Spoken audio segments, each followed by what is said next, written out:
a legacy beyond the throne. Years passed, and Pastor Adewale's ministry grew beyond what he had ever imagined.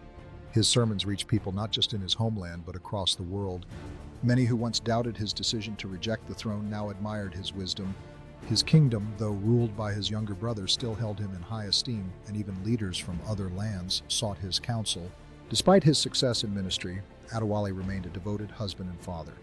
His two sons, Toby and Daniel, grew up knowing both the rich traditions of their ancestors and the deep faith their father instilled in them.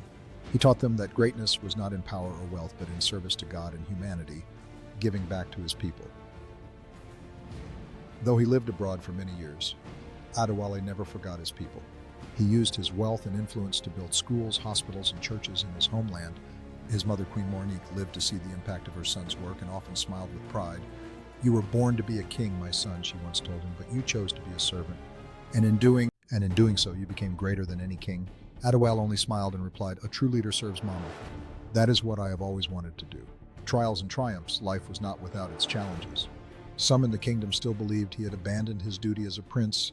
Others questioned why he did not use his wealth to enjoy a life of luxury.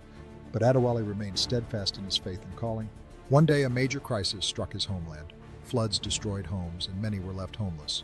Without hesitation, Adewale led a massive relief effort, sending food, medical supplies, and rebuilding homes for his people.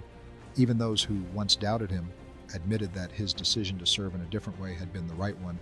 A fulfilled life. As years turned into decades, Adewale's impact only grew. His sons followed in his footsteps. One became an engineer like his father, and the other became a preacher, carrying on his father's mission. His legacy was one of faith, service, and love. On his 70th birthday, people from all over the world came to celebrate. As the sun set on another day, the village came together to celebrate Adewale's legacy. They shared stories of how his kindness had touched their lives, creating bonds that would last forever. In the quiet of a small chapel, Adewale knelt in prayer, filled with gratitude for a life well lived and connections made through love and service.